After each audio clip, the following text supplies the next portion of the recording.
pertanyaan saya di sini, kira-kira apa tujuan utama daripada mereka Wahabi ke Indonesia, khususnya ke Gorontalo?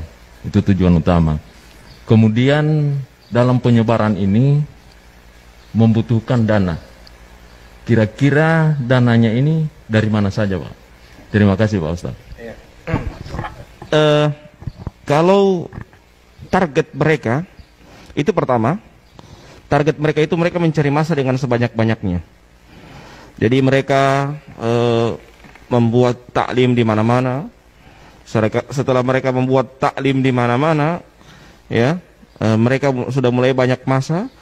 Bahkan mereka kadang di kepolisian juga ada, ya, ada namanya PCS, Polri Cinta Sunnah, ya, itu organisasi mereka, Polri Cinta Sunnah. Itu di situ ada orang-orang mereka dan ustadz-ustadz mereka di apa namanya pembinanya di dalam, ya, PCS. Ya, dan setelah itu target mereka, mereka masuk ke organisasi-organisasi resmi supaya dianggap legal, ya, seperti MUI, ya, mereka mulai masuk di situ. Nah, setelah itu baru kemudian di samping itu mereka dapat gaji dari apa namanya dari luar negeri. Mereka dapat gaji kurang lebih 20 juta satu bulan. Ya, 20 juta satu bulan, iya, per orang, per ini ya, per dai-nya mereka. Iya, jadi ada per provinsi, satu provinsi itu satu orang, ya, satu orang dapat gaji, dan itu mereka dievaluasi, ya, dan apa namanya, kalau di NU yang dari Timur Tengah itu cuman organisasinya namanya Robitoh, ya, itu NU punya, ya. Itu muassasah. Tapi kalau mereka selain dari Robitoh, jadi selain dari Robitoh ada beberapa yayasan itu yang mendanai mereka. Jadi jangan heran ada TV-TV mereka tanpa iklan semakin hari semakin besar, ya.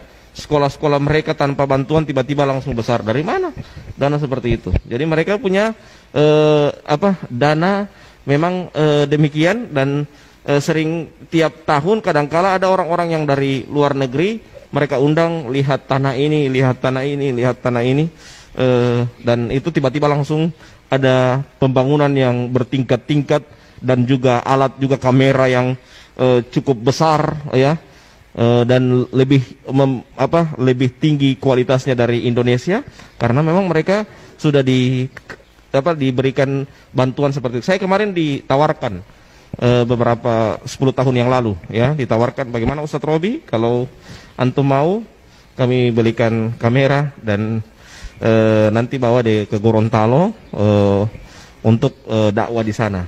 Ya, tapi saat itu saya bicarakan sama istri saya, sehingga istri saya tidak setuju karena sudah ada sudah tercium bahwa itu adalah doktrin, termasuk doktrin untuk mengajak saya untuk agar jangan terlepas dari mereka, ya, jangan terlepas dari mereka. Dan alhamdulillah setelah itu saya setelah itu saya dengan bertambahnya tahun saya masuk ke grup Bahsul Masail NU. Di situ mulai cakrawala saya mulai terbuka, ya. Di samping itu juga saya ketemu dengan orang-orang Gorontalo, termasuk Habib Salim, ya, diskusi, ya, termasuk juga ada teman saya yang di Jawa yang pernah juga duet sama Habib Salim, namanya Ustadz Zulfikar Harun, ya.